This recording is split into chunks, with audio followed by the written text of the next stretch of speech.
Welcome back once again. Another question from the vector. एक और सवाल, एक और आंकिक प्रश्न। ये क्वेश्चन ज्यादा अच्छा है, थोड़ा समझ लें। हमारे पास जो प्रश्न है मैं रीड कर देता हूं, डेटा मैंने लिख दिया है। प्रश्न हमारा कह रहा है किसी कण पर आरोपित बल। देखो किसी कण पर जो बल लगा वो इतना है, F दिया गया सवाल में। विस्थापन भी वेक्टर रूप में ही दिया है। देखो उत्पन्न होता है, ज्ञात कीजिए। सबसे पहले पार्ट में हमसे पूछ के आ रहा है, जरा मैं इसकी बात करता हूं।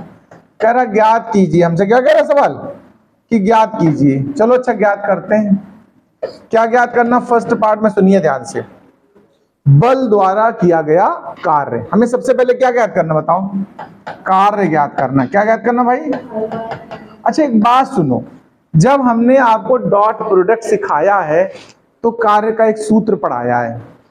अगर सूत्र याद है तो बड़ी अच्छी बात, नहीं याद है तो अब याद कर लो। F डॉट एस, बल गुणा विस्थापन। F dot S, dot product तो हमने सिखाई दिया था तुम्हें। F का मान रखो। देखो क्या था हमारे पास सवाल में, 3i plus 4j minus 5k। ये क्या हो गया हमारा F डॉट एस। विस्थापन वाला समीकरण जो दिया वो रख लो, 5i plus 4j plus 3k। पहले बताओ इतनी बात समझ में आई? कार्य अगर कभी ज्ञात करना हो और वेक्टर रूप में अगर बल और विस्थापन दिए हो तो सूत्र लगा देना, W बराबर F डॉट S, और F का मान रख देना, बीच में डॉट लगा देना, S रख देना। डॉट करना हमने सिखाया है। बाय द वे नहीं याद है तो सुन लो भाई। सबसे पहले ध्यान रखना, I का I से करते हैं, J का J से, और K का अन्य किसी का आपस में करोगे तो जीरो आ जाता है। I dot J zero, J dot K zero. केवल I डॉट I 1 होता है, J डॉट J 1 होता है, K डॉट K 1 होता है। तो I का हमेशा जब डॉट करना तो I का I से, तो 5 ये और 3 ये गुणा करो तो कितना हो जाएगा? 15। और I डॉट I 1 हो गया। 4 ये और 4 ये, इनका गुणा करो तो कितना हो जाएगा? 16। और 3 ये और 5 ये माइनस का है, तो ये माइनस के कितने हो जाएंगे? 15। अब देखो माइनस का ये 15 प्लस का ये 15 कैंसिल हो गया, तो जो कार्य का मान आया वो कितना आया? 16 जूल। कार्य का जो मात्रक होता है क्या होता है? जूल होता है। एक पार्ट तो ये हो गया फर्स्ट पार्ट। सेकेंड पार्ट में हमसे और भी कुछ मांग रहा है। देखो कह रहा है F और S के बीच का कोण। क्या मांग रहा है? F व S के बीच कोण।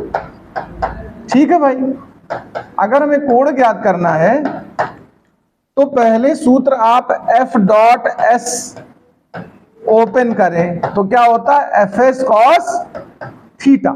ये भी पढ़ाया मैंने। A डॉट B का सूत्र क्या होता है? AB cos theta. तो F डॉट S का क्या होगा? FS cos theta.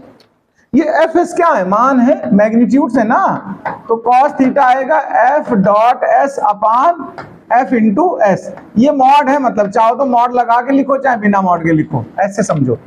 क्या तुमने F डॉट S निकाला है? अभी निकाला है 16 जूल। मॉड F और मॉड S और निकाल लिया जाए। देखो अभी मॉड F और मॉड S नहीं निकाला था। देखो ध्यान देना, ये F का मान है ना, इसका मॉड निकालो, मैग्नीट्यूड। मैग्नीट्यूड निकालने के लिए करते क्या तरीका याद है किसी को? अंडर रूट लगाते हैं। I के गुणांक का जो कॉफिशिएंट है उसका वर्ग करते हैं। तो यहाँ I के गुणा में कितना है? 3, और 3 का वर्ग 9, J का 4 और 4 का वर्ग 16, और K का -5 है, लेकिन वर्ग करोगे तो प्लस का ही हो जाएगा, तो कितना हो जाएगा? 25। इन सबको जोड़ोगे तो अंडर रूट 50 आएगा। अंडर रूट 50 का मतलब कितना होता है बताओ? 5 अंडर रूट 2 भी तो लिख सकते हो इसको, 25 इंटू 2 ऐसे अंडर। अब देखो मॉड S निकालो। S के कोफिशिएंट देखना, एक 5 है तो इसका कितना हो जाएगा? 25। J का कोफिशिएंट 4 है, इसका कितना हो गया? 16, और K का कितना है? 3 है, इसका वर्ग करोगे तो 9। फिर वही आंसर आ रहा है, देखो 5 अंडर रूट 2। मॉड F और मॉड S निकाल लिया। ये दोनों ही देखो, यहां से मॉड निकालना भी आपको समझ में आ गया होगा। ये सब यहां रखो, तो F डॉट S निकाला तो कितना आया था? 16, और मॉड F कितना है? 5 अंडर रूट 2, और S कितना है? 5 रूट 2। बोलो भाई ये बात समझ में आ रही कि नहीं?